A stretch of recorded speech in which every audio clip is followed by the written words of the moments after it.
அப்போ வந்து சேர்லாம் போட மாட்டேன். மணல் தரையில் உட்காந்து 3 மணி நேரம் அப்படி கேட்பாங்க. சம்பளம் கூட்டி தான் உட்காரணும். சம்பளம் கூட்டி உட்காரும்போது நான் சொல்லுவேன், இடது காலில் பைபிள் வைங்க, வலது காலில் நோட்டு வைங்க அப்படின்னு சொல்லுவேன். ஏன் ஒரு 5 நிமிஷம் 10 நிமிஷம் போயிட்டு வரீங்களான்னு சொல்லி நோ அப்படின்னு கற்றுவாங்க. அதான் ரிவைவல் கிளைமேட். புரியுதா உங்களுக்கு? அது வித்தியாசம். அது ரிவைவல் வந்தால் அட்வர்டைஸ்மெண்ட்டே தேவை கிடையாது. டைரி எழுதாதவங்க நீங்கள் அவங்க கருத்து கொடுக்குற கருத்துக்களை நீங்கள் வந்து மனசில் வைக்க முடியாது. ஆகாயத்து பறவைகள் அதை பறிச்சுட்டு போயிடும். கன்கார்டன்ஸ் வந்து வேர்டு தான் கொடுக்கும். நான் பைபிள் படிக்கும்போது தாட் கொடுக்கும். ஸோ என்னுடைய எல்லா சர்மன்ஸ்லையும் ஸ்ட்ரக்சர் இருக்கும். என்னுடைய பிரசங்கத்தை கேட்டு போனவங்களுக்கு மைண்டில் ஒரு மென்டல் பிக்சர் வரைஞ்சிருப்பேன். நான் ஒரு பிரசங்கம் பண்ணுறதுக்கு நான் வந்து குறைஞ்சது 10 நாள் 12 நாள் நான் வந்து ப்ரிப்பேர் பண்ணுவேன். ஒரு ஆள் பிரசங்கம் பண்ண ஆரம்பித்தா ஒரு 2 நிமிஷத்தில் கண்டுபிடிச்சிருவேன் இவர் ப்ரிப்பேர் பண்ணியிருக்காரா இல்லையான்னு. அந்த ஒரு கைடன்ஸ் இல்லாமல் நானாக ஒரு சப்ஜெக்டை சூஸ் பண்ணிட்டு போய் யாருக்கு நான் பிரசங்கம் இன்னைக்கு வரைக்கும் பண்ணது கிடையாது. வருஷத்தோடும் நடுக்கத்தோடும் அவருக்கு ஊழியம் செய்ய கட்டளையிடுவேன். இது வந்து சோடு, இது கர்த்தருடைய வார்த்தை. என்னை ஒரு ப்ராஃபட் ஆண்டவர் அனுப்புறாரு. நான் வருஷத்தோடு நடுக்கத்தோடும் ரொம்ப பயப்படுவேன். கையெல்லாம் கொஞ்சம் ஒரு மாதிரி நடக்கும். 100% I depend on the Lord, not on my preparation. I prepare well, but I depend on the Lord. I don't depend on my preparation. ஆனால் அந்த கேம்பில் வந்து teaching has been very profound. இப்போ நாங்கள் புக்ஸ் எல்லாம் உங்கள் புக்ஸ் பார்க்கும்போது அன்னைக்கு நீங்கள் லெக்சர் பண்ண அந்த கண்டென்ட்டு எடுத்து பார்க்கும்போது இட் இஸ் ஸோ ப்ரொஃபவுண்ட். ஒரு தீமேட்டிக்காக ஒவ்வொரு கேம்புக்கும் ஒரு தீம் இருக்கும்ல. ஆமாம், ஹோலினஸ் அண்ட் த லார்ட்னு எடுத்தால் 4 டாக்கு, ஒவ்வொரு டாக்கும் 3 மணி நேரம் கொடுப்பேன். English to Tamil. ஹோலினஸ் மட்டும்தான் இருக்கும், வேறு அங்கே எங்கெங்கெல்லாம் போகாது. அது மட்டும் எடுத்தோன்னே அதில் இருக்கும். அதில் தான் லார்ட் ஆஃப் ஹோஸ் அப்படின்னு எடுத்தால் அது மட்டும்தான் இருக்கும். அப்போ வந்து சேர்லாம் போட மாட்டேன். மணல் தரையில் உட்காந்து 3 மணி நேரம் அப்படி கேட்பாங்க. சம்பளம் கூட்டி தான் உட்காரணும்.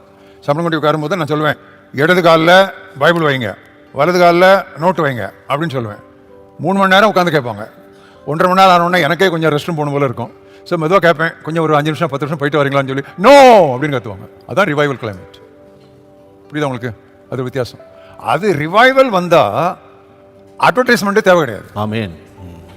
நெருப்பு வந்து அட்வர்டைஸ்மெண்ட் பண்ணுமா? நெருப்பு பிடிச்சா தெரிஞ்சிடும்ல, நெருப்பு ஹே ஃபயர். அதான் தட் இஸ் த ரீசன். அப்போ அந்த ஒவ்வொரு தீம் படிக்கும் போதும் 6 மாதத்துக்கு முன்னால் தீம் சொல்லிடுவேன். ஏன்னா நான் தான் மெயின் ஸ்பீக்கர். அப்போ ஹோலினஸ் அண்ட் த லார்ட் அப்படின்னா ஜெனிசிஸ்லேருந்து வெளிப்படுத்தல் வரைக்கும் அப்படியே படிப்பேன். டைரி பக்கத்து வச்சுக்குவேன். முதல்ல இருந்தே நான் டைரி எழுதுறேன். டைரி எழுதுகிற பழக்கத்தை நீங்கள் உங்களுக்கு இல்லைன்னா ஒழுங்காக டைரி எழுதுகிற பழக்கத்தை ஆரம்பிங்க. டைரி எழுதாதவங்க நீங்கள் அவங்க கருத்து கொடுக்குற கருத்துக்களை நீங்கள் வந்து மனசில் வைக்க முடியாது. ஆகாயத்து பறவைகள் அதை பறிச்சுட்டு போயிடும். என்கிட்ட இருந்து ஆகாயத்து பறவைகள் ஒன்றுமே கொண்டு போனதில்லை, எல்லாம் என் டைரியில் இருக்குது. நான் இந்த அடுத்த தலைமுறைக்கு விட்டு போகிற சாத்தியம் அடுத்தாப்புல எப்போ நீங்கள் வீட்டுக்கு வந்தீங்கன்னா வரிசையாக காட்டுறேன் இதே சைஸ் டைரி. அப்போ அந்த டைரியில் வந்து எழுதிட்டே இருப்பேன். ஜெனிசிஸில் முதல்ல பரிசுத்தத்தையும் அதை எழுதுவேன். அப்படி இதை யோசிக்க மாட்டேன், வர்றதை அப்படியே எழுதிட்டே இருப்பேன். கன்கார்டன்ஸுக்குள்ளே போகிறதுக்கு முன்னால் முதல்ல இதை முடிச்சிருவேன். அப்பா அப்படி முடிச்சு இது ஒரு 20-25 பக்கம் வந்திருக்கும்.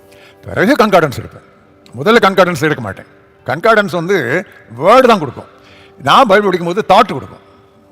வேர்டு வேறு, தாட்டு வேறு, வார்த்தை வேறு, சிந்தை வேறு, எண்ணம் வேறு. அப்படியே எழுதி வச்சு பிறகு இதெல்லாம் வச்சு ஜெபம் பண்ணுவேன், படிப்பேன். அப்படியே திருப்பி இதை படிச்சுக்கிட்டே இருக்கும்போது ஒரு அவுட்லைன் அப்படியே மைண்டில் வரும். அந்த அவுட்லைன் வச்சு இதை எடுத்து அங்கே வைக்கிறது, அதை எடுத்து அப்படியே ஸ்ட்ரக்சர். நான் படிச்சதே இன்ஜினியரிங் தானே, சிவில் இன்ஜினியரிங் தானே, ஸ்ட்ரக்சரல் இன்ஜினியரிங். அதனால எதுனாலும் ஸ்ட்ரக்சர். ஆனால் ஸ்ட்ரக்சர் கட்டுமானால ஃபவுண்டேஷன். ஐஐடியில் படிச்சது foundation engineering. I'm foundation specialist. அதனால் எனக்கு அதை போடாமல் இங்கே மேலே ஜோடி வேலைலாம் ஜோடனெல்லாம் நமக்கு ஆகாது. அதை போட்டு ஒழுங்காக கட்டு. ஸோ என்னுடைய எல்லா சர்மன்ஸ்லையும் ஸ்ட்ரக்சர் இருக்கும். என்னுடைய பிரசங்கத்தை கேட்டு போனவங்களுக்கு மைண்டில் ஒரு மென்டல் பிக்சர் வரைஞ்சிருப்பேன். நான் கிளியராக இருக்கும். 30 வருஷத்துக்கு முன்னால் கேட்டவங்களுக்கும் தெரியும். ஏன்னா நான் அவ்வளோ ஹோம்ஒர்க் பண்ணியிருக்கேன். ஒரு பிரசங்கம் பண்ணுறதுக்கு நான் வந்து குறைஞ்சது 10 நாள் 12 நாள் நான் வந்து ப்ரிப்பேர் பண்ணுவேன். ப்ரிப்பேர் பண்ணாமல் இப்போ ஸ்டேஜில் ஏறவே மாட்டேன். ப்ரிப்பேர் பண்ணாமல் ஸ்டேஜில் ஏறி ஹல்லேலூயா சொல்லுங்கள், பிரைஸ் தி லார்ட், ஹல்லேலூயா, இந்த ஃபில் அப் த பிளாங்க்ஸ், இடைவெளியை நிரப்புக, அந்த கலாச்சாரம் எனக்கு தெரியாது, பிடிக்க முடியாது.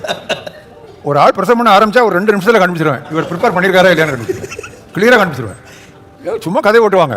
நம்ம மக்களுக்கும் வந்து அப்படி என்ன தேவைன்னா இல்லை அதை குடிச்சாமல் இருந்துட்டு போயிடுவாங்க. ஆனால் ஒரு நிமிஷம், நீங்கள் ப்ரிப்பேர் சாரி நான் ஹிட் பண்ணலை யாரையும். இல்லை okay, you are on the dot and much needed.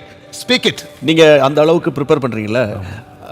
ஒரு செர்மனுக்கு முன்னால் போகிறதுக்கு முன்னால் நீங்கள் ஜப நேரத்தை பற்றி சொல்லுங்களேன். ஜெபம் நீங்கள் இவ்வளோ நேரம் அந்த நோட்ஸ் இதுன்னு போட்டு ஜெபம் பண்ணுவீங்க. நான் என்ன பேசணும் அப்படின்னு சொல்லி அவங்களா சொல்லிட்டாங்கன்னா பரவாயில்ல, அது கொஞ்சம் ஈஸியாகிடும். நான் டெவலப் தான் பண்ணணும். அவங்க சொல்லலைன்னு சொன்னால் அது என்ன பேச ஆண்டவன் எனக்கு விரும்புறேன்னு சொல்லி அது எனக்கு பெரிய சங்கடமான ஒரு வேலை. நிறைய ஜெபம் பண்ணுவேன். ஆனால் எனக்கு பொதுவாக மிட் நைட்டில் எப்போது வரும். அப்போ என் தலையில் பக்கத்துலேயே நான் ஒரு சின்ன நோட் வச்சுருப்பேன். ராக்காலங்களில் ஆலோசனை தந்த கர்த்தரை துதிப்பேன்னு சொல்லிட்டு நான் அதை எடுத்து நான் எழுதிக்குவேன். பிறகு அதை உட்காந்து நான் படிப்பேன். அந்த ஒரு கைடன்ஸ் இல்லாமல் நானாக ஒரு சப்ஜெக்டை சூஸ் பண்ணிட்டு போய் யாருக்கு நான் பிரசங்கம் இன்றைக்கு வரைக்கும் பண்ணது கிடையாது. I know God wanted me to speak on that subject. அப்படி தெரிஞ்சதுனால நான் பிரசங்கம் பண்ணும்போது அவர் என்னோட நின்று என்னுடைய பிரசங்கத்தை உறுதிப்படுத்தினார் அப்படின்னு நான் திட்டமாக சொல்ல முடியும். சந்தேகமே கிடையாது, தெளிவாக இருக்கும். ஆனால் பிரசங்கம் பண்ணுற ஒரு பிரசங்கத்துக்கு போகிறதுக்கு முன்னால் 2-3 நாள் வயிறு புரட்டிடும். நேற்று எனக்கு 5-6 நேரம் நான் ரெஸ்ட் ரூம் போக வேண்டியிருந்துச்சு, புரட்டிடுச்சு. ஒய்ஃபுக்கு தெரியும் புரட்டிடுச்சா அப்படின்னு.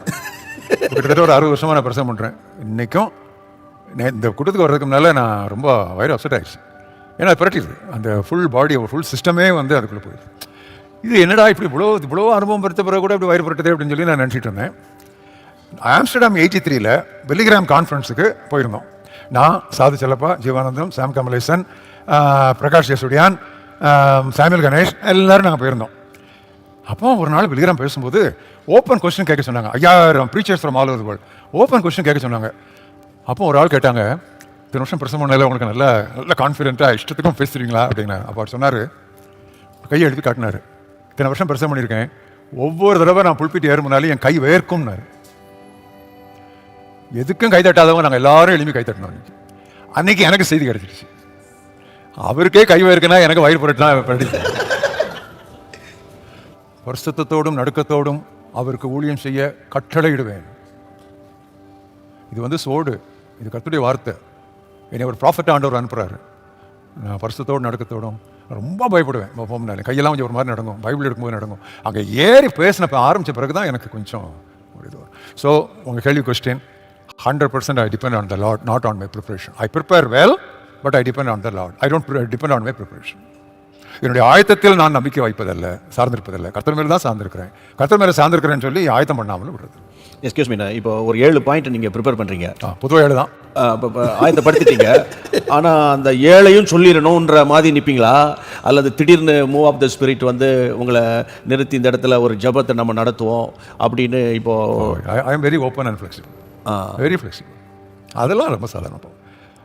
ஆனால் அதுக்காக அந்த கூடி மட்டும் என் ஒய்ஃப் சொல்லுவா, 1வது பாயிண்ட், 2வது பாயிண்ட், 3வது பாயிண்ட் நல்லா போய்ங்க, கடைசியில் வர குறைச்சிருங்க. அது கொஞ்சம் எனக்கு இந்த ஃபர்ஸ்ட் 2-3 பாயிண்ட்ஸில் வந்து ஐ எம் பில்டிங் அப் த டெம்போனா, அந்த டெம்போ பில்டு பண்ணி அந்த பீப்புளை வந்து இந்த ஃப்ரீக்வன்சி கொண்டு வரதுக்கு நான் கூட கொஞ்சம் நேரம் ஸ்பெண்ட் பண்ண வேண்டியது இருக்குது. பட் அவங்க அதுக்குள்ளே வந்த பிறகு அதுக்கு பிறகு நான் கொஞ்சம் குறைச்சா கூட, டேப்பர் பண்ணால் கூட கரெக்டாக பிடிச்சிடறாங்க. I don't leave out anything except ஒரு 1 or 2 வேர்ட்ஸ் ஸ்கிப் பண்ணுவேன்.